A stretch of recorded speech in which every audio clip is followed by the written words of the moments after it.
小雨，这350万你收下，但你要答应我一个条件。婆婆王淑芬颤抖着手，将银行卡塞到我手里。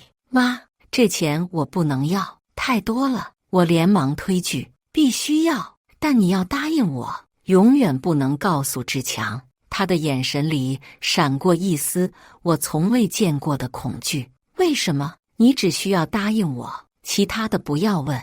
那一刻，我怎么也想不到，这笔钱会成为我5年噩梦的开始。大家好，开始今天的分享之前，希望你能给人间烟火点个订阅，我将会分享更多优质的内容。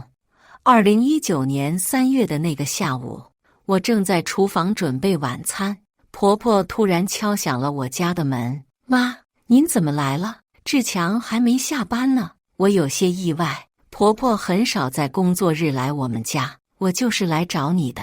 王淑芬的神色有些不自然。小雨，我们聊聊。我放下手中的活，陪她坐到沙发上。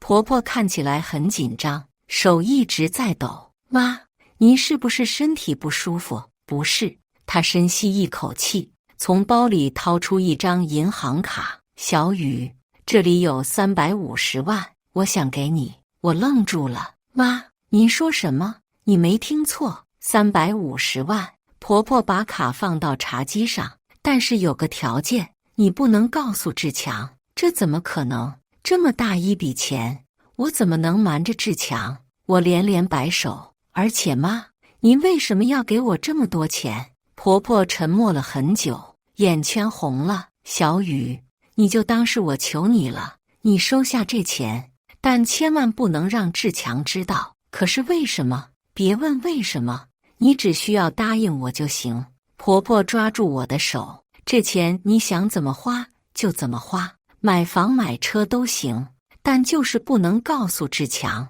我彻底懵了。婆婆虽然家境不错，但350万绝对不是小数目。更奇怪的是，她为什么要我对自己的丈夫保密？妈，您到底怎么了？是不是遇到什么事了？我试探着问。没事，我很好。婆婆擦了擦眼角。小雨，我知道你是个好孩子，从你嫁给志强到现在，你们夫妻感情一直很好，从来没让我操过心。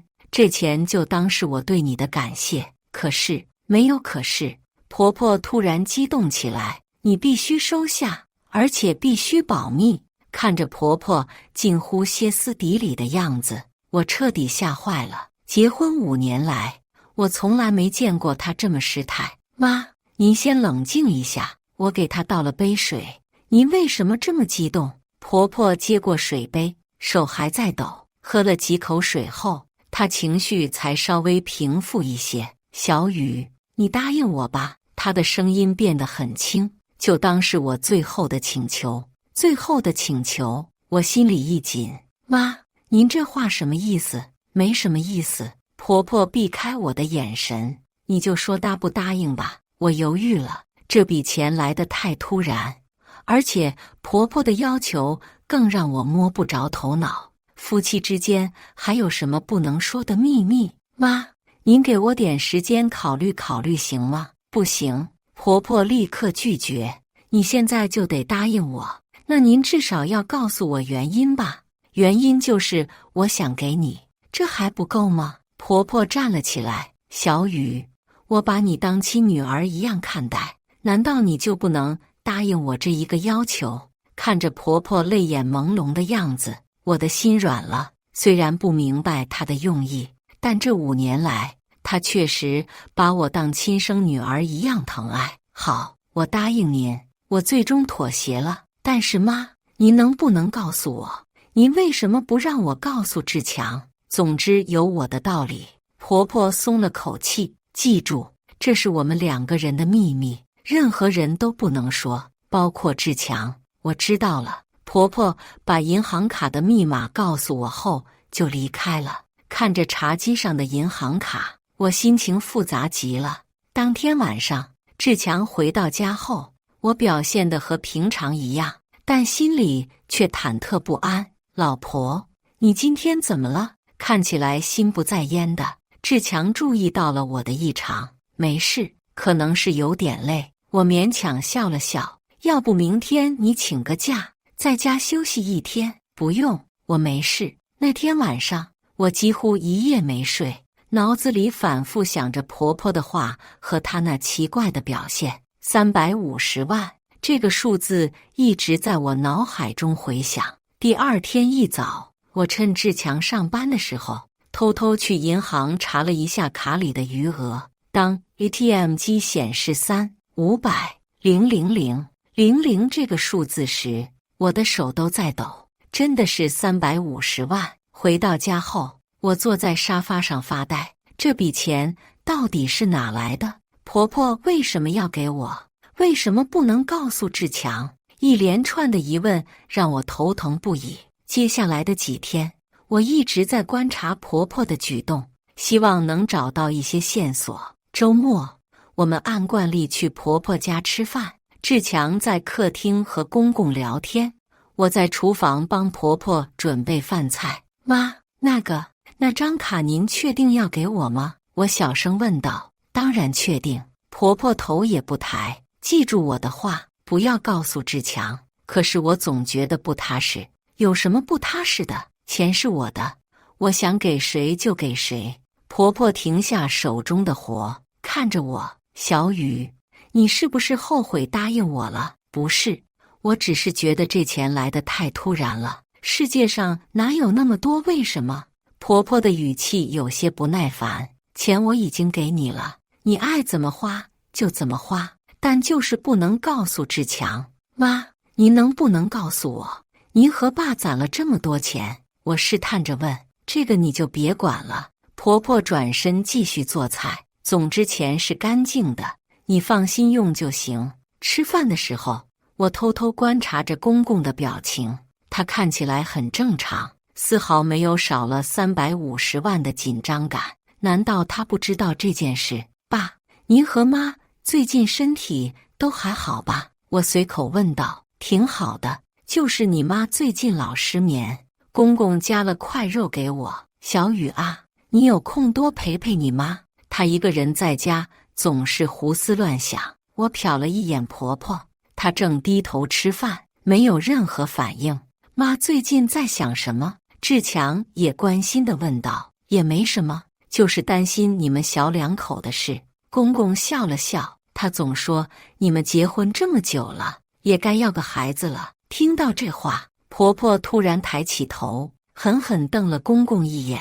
爸，您别乱说。志强有些尴尬，我们还没准备好要孩子，男人哪有准备好的时候？公公继续说道。你们都不小了，趁着年轻赶紧要一个。行了，别说了。婆婆突然发脾气，人家小两口的事，你管那么多干什么？餐桌上的气氛瞬间变得有些尴尬。我发现婆婆的情绪很不稳定，一点小事就能让她发火。回家的路上，志强一直在抱怨，我妈最近脾气越来越大了，动不动就发火，可能是更年期吧。我随口应道。都过更年期好几年了。志强皱着眉头。而且你发现没有，她最近老是失眠，白天精神也不好。那要不要带妈去医院检查一下？我提过，但她不愿意去。志强叹了口气，说什么都不去医院。听到这里，我心里咯噔一下。婆婆不愿意去医院，难道她身体真的有什么问题？350万是不是和她的身体状况有关？当天晚上，我躺在床上翻来覆去睡不着，志强已经呼呼大睡。我悄悄起身，拿出手机搜索了一些关于重大疾病的信息，看着那些触目惊心的治疗费用，我越来越相信自己的猜测。婆婆可能是生了重病，所以才想把钱给我，让我将来照顾志强。可是她为什么要我保密呢？第二天下午，我请了半天假，直接去了婆婆家。开门的是公公。小雨，你怎么这个时候来了？爸，我妈在家吗？在呢，在卧室休息。公公让我进屋，她最近总是没精神，一到下午就困得不行。我心里的不安更加强烈了。妈，我轻轻敲了敲卧室的门。谁啊？婆婆有气无力的声音从里面传出来。是我，小雨，进来吧。我推门进去，看到婆婆正躺在床上，脸色很不好。妈，您是不是身体不舒服？我在床边坐下，没事，就是有点累。婆婆勉强坐了起来。你怎么这个时候来了？我想来看看您。我盯着她的脸。妈，您是不是有什么事瞒着我们？婆婆的眼神闪烁了一下。没有啊，我能有什么事？那您为什么要给我那350万？我直接问道。是不是您身体有什么问题？你胡说什么？婆婆立刻否认。我身体好着呢。那您为什么老是失眠？为什么不愿意去医院检查？我追问道。婆婆犹豫了一下。我就是睡眠不好，没什么大不了的。妈，您别骗我了。我握住她的手。如果您真的生病了，我们一起面对。为什么要瞒着志强？我真的没病。婆婆突然激动起来。小雨，你别胡思乱想了。那您给我钱的真正原因是什么？婆婆沉默了很久，最后摇了摇头。我不能告诉你。为什么不能告诉我？总之不能。婆婆的态度很坚决。你只需要记住，这钱是我心甘情愿给你的，其他的什么都不要问。看着婆婆坚决的样子，我知道再问下去也不会有结果。那您能答应我一件事吗？我妥协了。如果您身体真的有什么不舒服，一定要告诉我们，好吗？我知道了。婆婆点了点头。从婆婆家出来后，我心情更加沉重了。虽然她一再否认自己生病，但我总觉得事情没那么简单。接下来的1个月里，我一直在暗中观察婆婆的情况。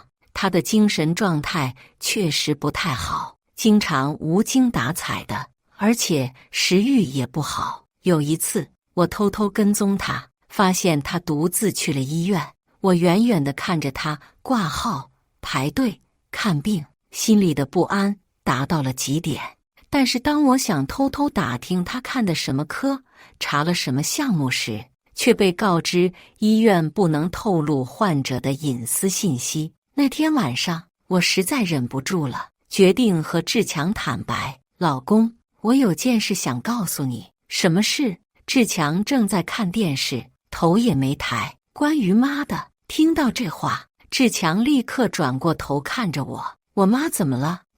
她最近的身体状况你也看到了，我怀疑她可能生病了。我也有这种感觉。志强皱着眉头，但他就是不愿意配合检查。其实我犹豫了一下，最终还是没有说出350万的事。我觉得我们应该强制带他去做个全面检查。你说的对。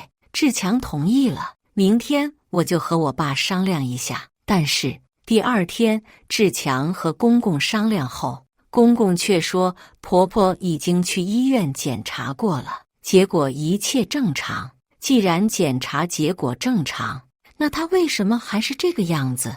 志强不解。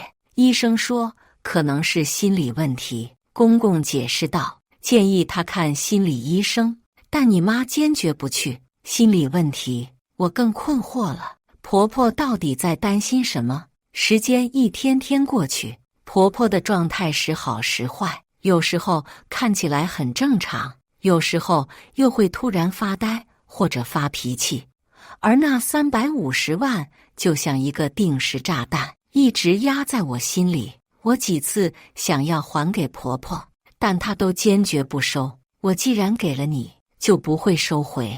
婆婆的态度很坚决，你就安心收着吧。可是妈，我拿着这钱心里不踏实。有什么不踏实的？这是我的心意。婆婆拍了拍我的手。小雨，你是个好孩子，这钱你值得拥有。随着时间的推移，我发现自己越来越难以承受这个秘密的重量。每当志强和我讨论家庭财务状况，或者抱怨房价太高买不起更大的房子时，我都有种说不出的愧疚感。老婆，你说我们什么时候能攒够首付买个大点的房子？一天晚上，志强躺在床上感叹：应该快了吧？我支支吾吾地回答：快了，以我们现在的收入水平，至少还要3-4年才能攒够首付。志强叹了口气：有时候我真希望能中个彩票什么的，一夜暴富。听到这话，我心里像针扎一样难受。其实我们现在就有足够的钱买房，但我却不能告诉他。那天晚上我又失眠了，躺在床上，我反复想着婆婆的话和她的表现，到底什么事情让她如此不安？为什么她宁愿承受心理折磨，也不愿意说出真相？第二天，我决定再次找婆婆谈谈。妈，我想和您商量个事。我找到正在阳台上晒衣服的婆婆。什么事？关于那350万的事。我深吸一口气，我觉得我不能再瞒着志强了。婆婆手中的衣服掉在了地上。你要告诉志强？是的，我点了点头。夫妻之间不应该有秘密，而且这么大一笔钱，我实在承受不了这种压力。不行，婆婆立刻拒绝。你答应过我的，不能告诉志强。可是妈，没有可是。婆婆抓住我的胳膊，力气大的让我吃痛。小雨，你不能背叛我。我不是要背叛您，我只是觉得这样下去不行。我试图挣脱她的手。您到底为什么要我保密？您不告诉我原因，我怎么能心安理得地收下这钱？婆婆松开手，整个人像泄了气的皮球一样瘫坐在椅子上。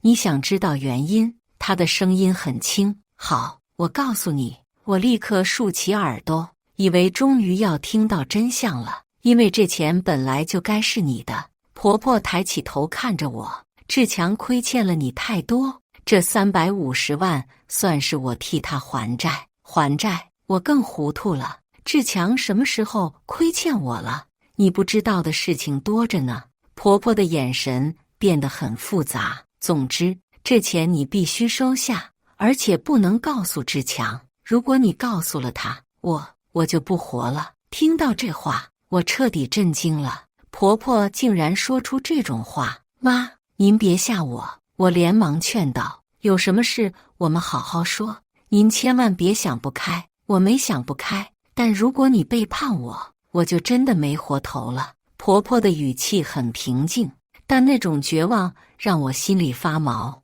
从那天起，我再也不敢提还钱的事了。但是这个秘密却像一座大山压在我心上，让我喘不过气来。接下来的2年里，我一直小心翼翼地守着这个秘密。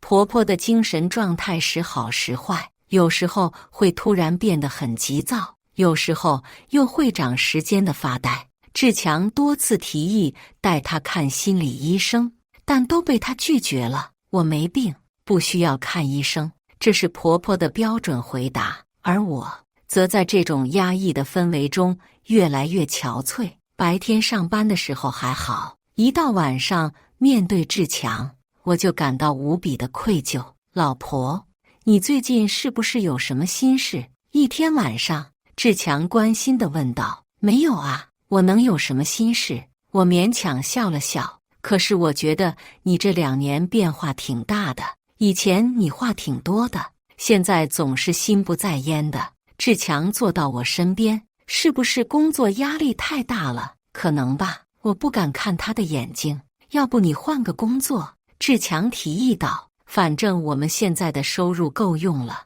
你不用那么辛苦。听到这话，我心里又是一阵刺痛。如果他知道我们其实有350万，还会让我这么辛苦工作吗？2021年的春天，一件事让我对婆婆的秘密有了新的猜测。那天我去婆婆家，发现公公不在。爸呢？我问婆婆。去老家了。婆婆有些心不在焉。她弟弟生病了，回去看看。那您怎么没跟着去？我不想去。婆婆摇了摇头。老家那些人我不想见。为什么？婆婆没有回答，只是坐在沙发上发呆。过了一会儿，她突然开口：小雨，如果有一天我不在了，你一定要好好照顾志强。妈，您怎么又说这种话？我被吓到了。您身体不是挺好的吗？人这一辈子，谁知道什么时候就不在了呢？婆婆的语气很平静，我只是想确保志强有人照顾，志强有我照顾，您放心吧，有你照顾我当然放心。婆婆点了点头，所以那350万你一定要收好。妈，您能不能告诉我，您为什么总是担心志强？他已经是成年人了，而且我们夫妻感情也很好，你有什么好担心的？婆婆看了我很久，最后摇了摇头。你不会明白的。我为什么不会明白？因为你不知道志强的。算了，不说了。婆婆欲言又止。志强的什么？我追问道。没什么。婆婆站了起来。小雨，你只要记住，无论发生什么事，那350万都是你的。从婆婆家出来后，我满脑子都是她刚才说的话。你不知道志强的。志强的什么？难道志强有什么事情是我不知道的？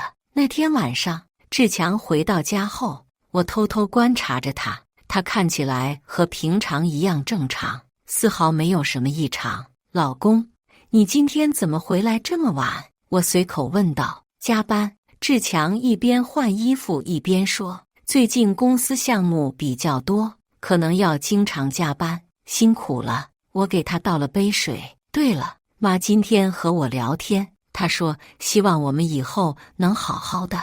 她当然希望我们好好的，我们是她儿子和儿媳妇。志强笑了笑。不过我妈最近确实有些不正常，老是说一些莫名其妙的话。什么莫名其妙的话？比如她有时候会突然说对不起什么的，问她对不起什么，她又不说。志强皱着眉头。还有就是他老是问我和你的感情怎么样，是不是出什么问题了？听到这里，我心里咯噔一下。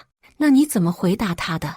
我说我们感情很好啊。志强理所当然地说。难道不是吗？当然是。我勉强笑了笑。但是那天晚上我又失眠了。婆婆的话让我越来越困惑，她到底隐瞒了什么？5年过去了，我一直小心翼翼地守着这个秘密，直到那天，志强突然拿着一份文件回到家。小雨，你知道我妈这些年一直在做什么吗？她的声音里带着我从未听过的颤抖，我的心脏狂跳。什么意思？她一直在。志强的话还没说完，电话响了，是婆婆打来的。志强的脸色瞬间苍白。我拿起手机接电话，电话里传来婆婆的哭声。小雨，对不起，我实在瞒不下去了。志强一把夺过我手中的电话。妈，您到底在搞什么鬼？志强，婆婆在电话里哽咽着。我有件事要告诉你和小雨。什么事？志强的声音已经开始颤抖。5年前，我给了小雨350万。志强愣住了，缓缓转头看向我。是真的吗？我点了点头，眼泪止不住地往下流。为什么？志强的声音很轻。为什么要给小雨这么多钱？为什么要瞒着我？电话里沉默了很久，然后传来婆婆痛苦的声音。因为我知道你背叛了他。这句话像晴天霹雳一样击中了我。志强的脸色瞬间变了。妈，您在说什么？志强，别装了。婆婆的声音透着绝望。张美娟的事，你以为我不知道吗？听到这个名字，志强整个人都软了下去，瘫坐在沙发上。张美娟，这个名字我从来没听过。妈，志强的声音几乎听不见。5年前，我无意中发现了你和张美娟的事。婆婆在电话里继续说道，我跟踪过你们，看到你们在一起的样子，还看到了你给她买的戒指。我感觉天旋地转，整个世界都在摇晃。你们在一起多久了？我颤抖着问志强。志强低着头，半天没有说话。2年，婆婆替他回答了。他们在一起2年了，从2017年开始。2017年，那是我们结婚第3年，而且不只是简单的外遇。婆婆的声音越来越哽咽。张美娟怀孕了，孩子是志强的。这句话彻底击垮了我，我双腿一软，差点摔倒在地上。不可能！我大声喊道：“这不可能！”小雨，志强终于抬起头看着我，眼中满含泪水。对不起，对不起！我歇斯底里地笑了起来。你说对不起就够了吗？我知道对不起不够。志强的声音颤抖着，但是我真的不知道该怎么办，所以妈才给我350万。我转向电话，因为她知道你背叛了我。是的，婆婆承认了。我知道这件事后，整夜睡不着觉。我不知道该怎么面对你，也不知道该怎么面对志强。那您为什么不直接告诉我？我痛苦地问道。我不敢。婆婆哭得更厉害了。我怕你知道后会离开志强，我怕我们家散了，所以您就给我钱，想要买断我的未来。不是的，婆婆急忙解释，我给你钱是因为我觉得我们家对不起你，志强背叛了你，但你还是那么好的对待我们一家人。那350万是我的歉意，也是我对你未来的保障。保障？我冷笑一声。您觉得钱能解决一切问题吗？我知道钱解决不了问题，但至少能让你在经济上不受委屈。婆婆的声音充满了痛苦。小雨，这5年来我一直在煎熬中度过，每次看到你对我们那么好，我就觉得愧疚的要死。那您为什么不让志强和那个女人断绝关系？电话里又是一阵沉默。因为那个孩子，婆婆最终说道，孩子已经出生了，是个男孩。我感觉自己快要窒息了。不仅仅是外遇，还有孩子。志强，你还有什么要说的吗？我转向丈夫。志强抬起头看着我，眼中满含愧疚和痛苦。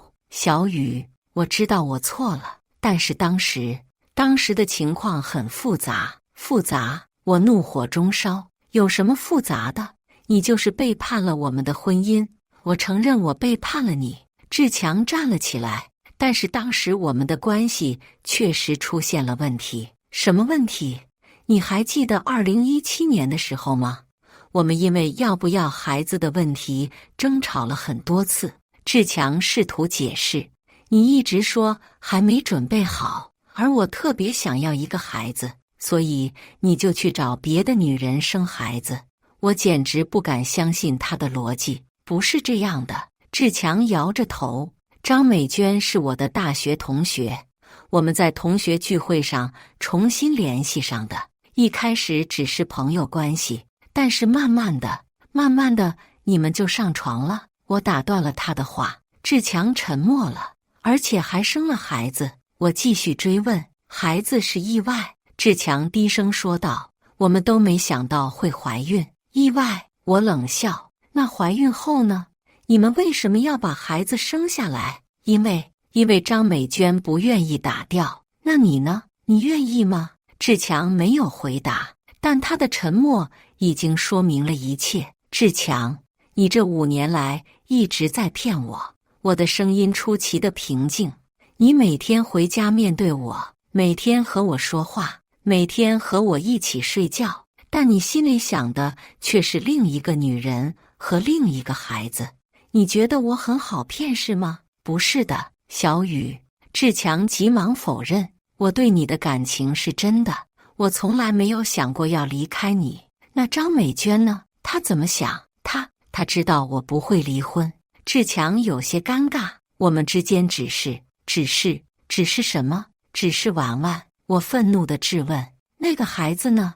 也是玩玩吗？志强彻底说不出话了。这时电话里传来婆婆的声音，小雨，你不要怪志强了，都是我这个当妈的没教育好她。妈，您为什么要这样折磨自己？我对着电话说道。您知道这件事后，为什么不直接告诉我？我怎么敢告诉你？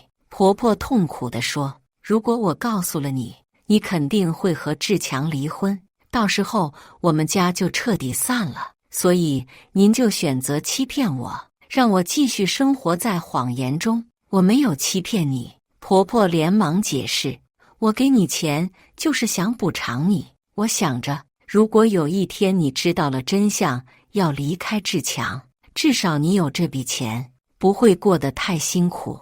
您觉得钱能弥补一切吗？我哽咽着问道。我知道不能。婆婆的声音充满了绝望，但是我不知道还能怎么办。我每天都在煎熬中度过，我恨志强，也恨我自己。那您为什么不让志强和那个女人断绝关系？我试过。婆婆承认道。我找过志强很多次，让他和张美娟分手，但是孩子已经出生了，而且张美娟威胁说，如果志强不管他们母子，他就来找你摊牌。威胁？我愣住了。是的，志强终于开口了。张美娟说，如果我不继续和他在一起，他就会告诉你所有的事情，还会闹到我的公司去，所以你就妥协了。我不知道该怎么办。志强看起来很痛苦，如果他真的闹起来，不仅我们的婚姻会受到影响，我的工作也会保不住。那现在呢？现在他为什么不威胁了？志强和婆婆都沉默了。过了很久，婆婆才开口，因为张美娟死了。什么？我震惊地说不出话来。上个月，张美娟因为车祸去世了。婆婆的声音很轻，孩子现在由她的父母照顾。我感觉整个世界都静止了。张美娟死了，所以您今天才告诉我真相？我颤抖着问道。是的，婆婆承认了。张美娟一死，我就觉得这个秘密再也守不住了。而且什么？而且志强今天拿回家的那份文件是张美娟父母的律师函。婆婆痛苦地说，他们要求志强承担孩子的抚养责任。我转向志强，是这样吗？志强点了点头，从包里拿出一份文件递给我。我接过文件，上面清楚地写着，要求志强某某承认自己是孩子张某某的生父，并承担相应的抚养义务。孩子今年多大了？我问道。4岁。志强小声回答。4岁，这意味着在我们结婚的第3年，志强就背叛了我，并且有了自己的孩子。小雨，对不起。志强跪在我面前，我知道我错得很离谱，但是请你给我一个机会。机会？我冷冷地看着他。你觉得我还会相信你吗？我知道你现在不相信我，但是我可以用行动证明。志强抓住我的手，从今以后，我再也不会背叛你了。那个孩子呢？我问道。你打算怎么处理？志强犹豫了一下。孩子是无辜的，我想承担抚养责任。听到这话，我彻底绝望了。他还是选择了那个孩子。我明白了。我挣脱他的手。志强，我们离婚吧。不要。志强紧紧抱住我。小雨，求你不要离开我。你觉得我们还能回到从前吗？我推开他。你背叛了我5年，还有了别的女人的孩子，你觉得我能原谅你吗？我知道很难，但是请你给我一个机会。志强哭着说道。我发誓，从今以后我只爱你一个人。你的发誓有什么用？我冷笑一声。5年前你也发过誓的。这时电话里传来婆婆的声音。小雨，你不要和志强离婚好吗？我求你了。妈，您这5年来一直在欺骗我。我对着电话说道。你让我承受了5年的煎熬，现在还要我原谅志强。我知道我们对不起你。婆婆哭着说。但是志强真的知道错了。知道错了？我愤怒地质问。如果张美娟没死，她还会知道错吗？如果不是律师函的事情，他还会告诉我真相吗？志强和婆婆都说不出话了。而且您给我的那350万到底是从哪来的？我继续追问。电话里沉默了很久，然后传来婆婆颤抖的声音：是我和你爸的养老钱，还有我们卖掉老房子的钱。什么？我震惊了。您把养老钱都给我了？是的，婆婆承认了。我觉得我们家对不起你，必须要给你补偿。那您和爸以后怎么办？我们还能工作几年？到时候再想办法。婆婆的声音很虚弱。小雨，我只求你一件事，不要和志强离婚。我彻底崩溃了。婆婆为了补偿我，竟然把自己和公公的养老钱都给了我，而我却在不知情的情况下承受了5年的煎熬。妈，您为什么要这样折磨自己？我哭着问道。因为我愧疚。婆婆痛苦地说，我生了这样一个儿子，我对不起你。那您为什么不一开始就告诉我真相？我怕。婆婆承认了，我怕你离开志强，我怕我们家散了。我以为给了你钱，你就算知道了真相，也不会那么绝情。您觉得我是那种为了钱就能忍受一切的人吗？我愤怒地质问。不是的，我不是这个意思。婆婆急忙解释，我只是想给你一些保障。看着跪在地上的志强，听着电话里婆婆的哭声，我感到前所未有的疲惫。这5年来，我一直生活在谎言中。我以为自己有一个幸福的家庭，有一个爱我的丈夫，有一个疼我的婆婆，但现在我才知道，这一切都是假的。我的丈夫背叛了我，还有了别的女人的孩子。我的婆婆虽然是出于好意，但也欺骗了我5年。最让我痛苦的是，这5年来我一直在为那350万的事情纠结。我以为是婆婆生病了才给我钱，我每天都在担心她的身体，每天都在为这个秘密感到愧疚。但现在我才知道，真正的秘密比我想象的要残酷得多。志强，我们之间结束了。我最终说道，我会把那350万还给妈和爸，然后我们离婚。不要！志强抱着我的腿不肯松手。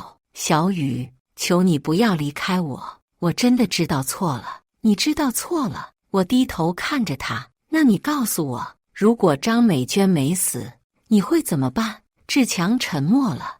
你还会继续和她保持关系吗？你还会继续欺骗我吗？我继续追问。志强依然没有回答。我明白了。我挣脱他的手。如果张美娟还活着，你永远不会告诉我真相，你会继续过着双重生活，继续欺骗我。小雨，不要再说了。我打断了他。志强，我们结束了。说完这句话，我转身走向卧室，开始收拾自己的东西。志强跟在我后面，一直在哀求。小雨，求你不要离开我，我可以不要那个孩子，我可以断绝和他的一切关系，不要那个孩子。我停下手中的动作。志强，你真的很自私。孩子是无辜的，他需要父亲。那你的意思是？我的意思是，你去承担你应该承担的责任。我继续收拾东西，但是我不会再和你在一起了。为什么？志强痛苦地问道。为什么我们不能重新开始？因为信任已经没有了。我转身看着他。志强，你背叛了我5年，5年来，你每天都在欺骗我。你觉得我还能相信你吗？我可以用行动证明。不需要了。我摇了摇头。我累了，我不想再承受这种痛苦了。收拾好东西后，我拉着行李箱走向门口。小雨，你要去哪里？志强跟在我后面。回我妈家。我头也不回地说道。那我们真的结束了吗？我停下脚步，回头看了他一眼。志强，从5年前你背叛我的那一刻起，我们就已经结束了，只是我不知道而已。说完，我头也不回地离开了这个曾经温馨的家。走在路上，我的眼泪止不住地往下流。5年的婚姻，5年的感情，就这样结束了。我想起婆婆给我钱时说的话，这钱是我对你的感谢。现在我才明白，她感谢我什么？她感谢我这5年来对这个家的付出，感谢我在不知情的情况下宽容了志强的背叛。但是她不知道，这种宽容对我来说是多么的残酷。回到娘家后，我把所有的事情都告诉了我妈。这个志强怎么能这样？妈妈愤怒地说道。还有他妈，明明知道儿子出轨，还瞒着你，这是什么道理？妈，我该怎么办？我抱着妈妈哭了起来。离婚，妈妈毫不犹豫地说道。这种男人不值得你原谅。可是妈和爸爸养老钱都给我了，那是他应该给的。妈妈打断了我。他儿子背叛了你，他不补偿你，补偿谁？但是他也是受害者啊！我为婆婆辩护道。他这5年过得也很痛苦，痛苦是他活该。妈妈没有同情，他明知道儿子出轨还帮着隐瞒，他就是帮凶。或许妈妈说的对，婆婆确实是帮凶，但我知道她也很痛苦。这5年来她承受的煎熬不比我少。第2天，志强给我打了无数个电话，发了无数条信息，但我都没有回复。1个星期后，婆婆亲自来到我娘家。小雨，妈求你了，回家吧。婆婆看起来憔悴了很多。志强他真的知道错了。妈，我不会回去的。我冷静地说道。我和志强已经结束了。为什么？婆婆急切地问道。你们感情那么好，为什么不能原谅他一次？感情好，我苦笑一声。妈，什么叫感情好？背叛还叫感情好吗？志强他只是一时糊涂。婆婆试图为儿子辩护，男人偶尔犯错很正常，偶尔犯错。我愤怒地看着他。妈，志强和那个女人在一起2年，还生了孩子，这叫偶尔犯错吗？婆婆被我问得哑口无言。而且你也欺骗了我5年。我继续说道。您知道我这5年过得有多痛苦吗？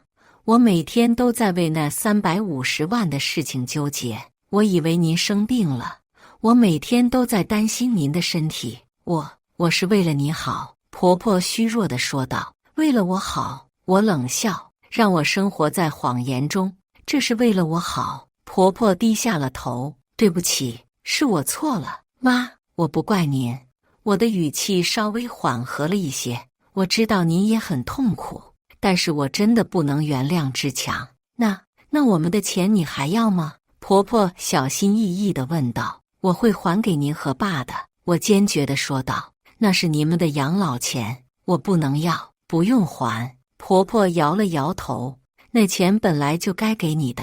为什么该给我？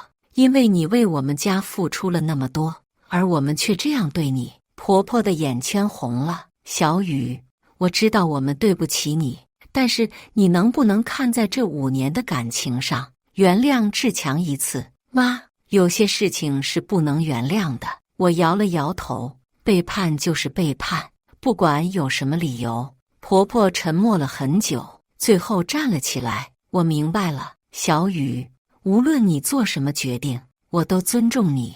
但是那350万你必须收着，这是我们家欠你的。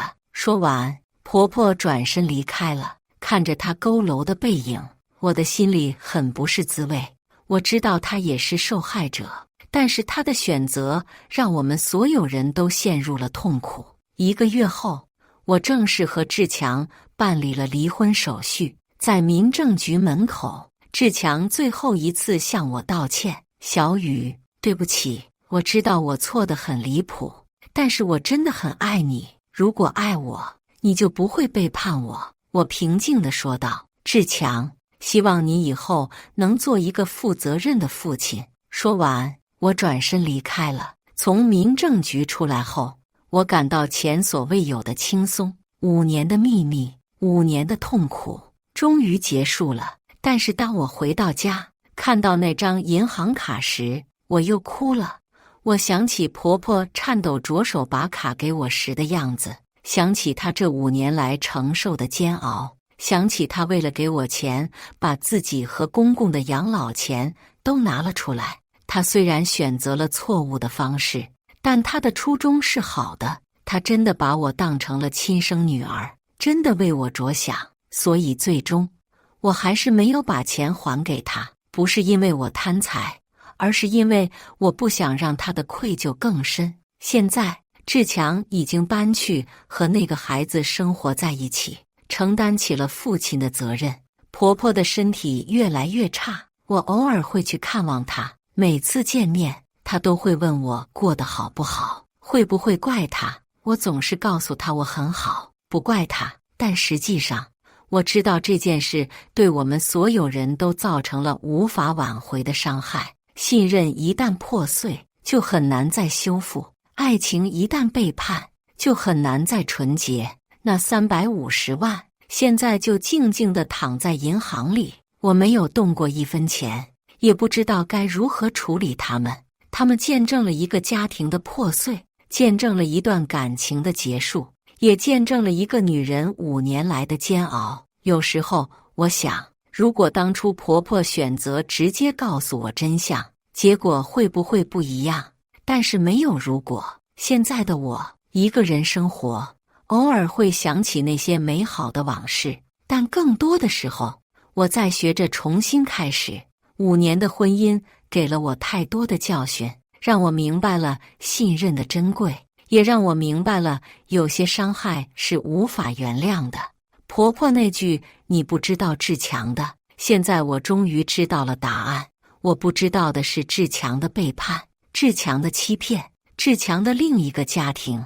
现在我都知道了，但知道的太晚了。5年的时光，5年的青春，就这样被浪费了。但是我不后悔离开，因为我知道，有些错误是不能原谅的，有些背叛是不能忽视的。我宁愿一个人重新开始，也不愿意生活在谎言中。这就是我的故事，一个关于背叛、欺骗和选择的故事。350万买不来真心，买不来忠诚，更买不来原谅，但它可以给我重新开始的勇气和资本。也许这就是婆婆的真正用意吧。以上就是今天分享的故事。大家有什么想说的、想吐槽的，欢迎在下方评论交流。也更希望能给人间烟火点个订阅，我将会分享更多优质的故事内容。